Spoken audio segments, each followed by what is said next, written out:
Welcome to Samba Samba. Enjoy the video. In this video, I will explain how to make butter icing for cupcakes. First, ensure your unsalted butter is at room temperature, about 1 cup. This is crucial for a smooth consistency. Next, measure out 3 to 4 cups of powdered sugar, also known as confectioner's sugar. Have 1 to 2 tablespoons of milk or cream ready, and don't forget 1 teaspoon of vanilla extract for that classic flavor. These simple ingredients are the foundation for delicious icing. Now let's get mixing. In a large bowl, cream your softened butter using an electric mixer until it's light and fluffy, which usually takes about 2 to 3 minutes. Gradually add the powdered sugar, 1 cup at a time, mixing on low speed to avoid a sugar cloud. Once incorporated, increase the speed to medium and beat for another 3 to 5 minutes.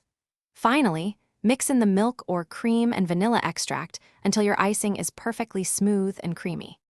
Achieving the perfect consistency is key for beautiful cupcakes. If your icing is too thin, gradually add more powdered sugar, 1 tablespoon at a time, until it reaches your desired thickness. Conversely, if it's too thick, add a half teaspoon of milk or cream at a time until it's spreadable. Always taste your icing and adjust the vanilla or add other flavorings like almond extract or citrus zest. Give it a final beat for 1 to 2 minutes to ensure everything is well combined.